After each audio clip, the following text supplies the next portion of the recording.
Now after doing all this multiplication, that is all this counting of columns is done, then we'll go for next row of A. So we'll multiply first row of A with again 0, 1, 2 columns of B. So in this case, this 0 remaining constant, J changes 0, 1, 2, that is goes through all the columns. Then we'll modify row count of A to 1 and again go for 0, 1, 2 of J. Again we'll go for next row if it is there. Again multiply all these columns with it. Again we'll go for next row here and multiply this. So again you can see here, we can utilize some variable to keep a count of the rows in A, and for that we'll utilize some variable, let's call it as I, which goes from 0 to the row count of A, which is nothing but in our case R1. So it will be I going from 0 to less than R1. Now look at the relation between I and J. I remaining 0 constant, J goes for first column, second column, third column. Then I goes for 1, again J goes for first column, second column, third column. So I will be the outer loop of J. So there will be 3 nested for loops, one below the other, where I will be the outer loop that counts for rows of first one, J will be the inner loop that counts for columns of B, and K will be the inner loop of J that will count the columns for A and rows for B.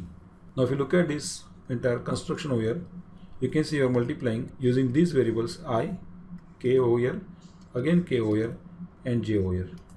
So A, I, K element you are multiplying with B, K, J element. Look at this, I is taking care of row number over here, K is taking care of column number over here. K is taking care of row numbers over here, whereas J is taking care of column numbers over here.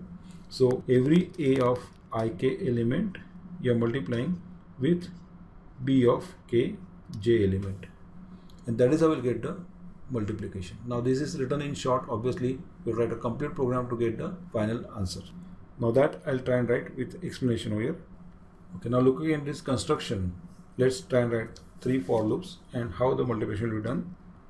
So first for loop will be the outer for loop for multiplication would be, we write a for loop with I equal to 0, I less than R1, I plus plus, which is nothing but row count of first one. In that we'll add another for loop for J that take care of column count of B. There is column count of second matrix.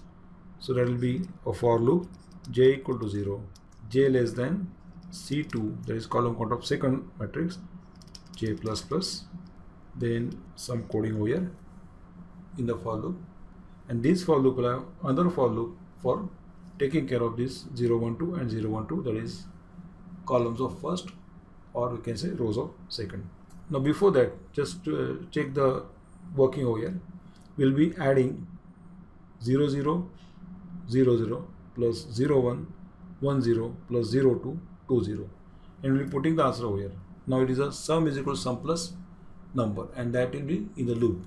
So when you want to get sum in any variable, that summation variable should be initialized to 0, and that is nothing but ij variable. Now how we got ij over here?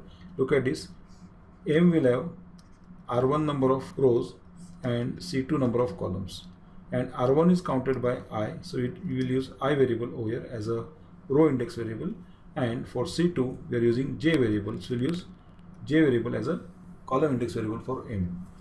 So first we'll put M ij variable, which is to be evaluated, set to 0 because that is going to be sum of multiple values. Then we'll multiply the actual numbers. For that there will be another for loop which will be for K equal to 0, K less than, either it will count columns of first or rows of second, which will be C1, K plus plus. And in this for loop we'll actually perform the matrix multiplication.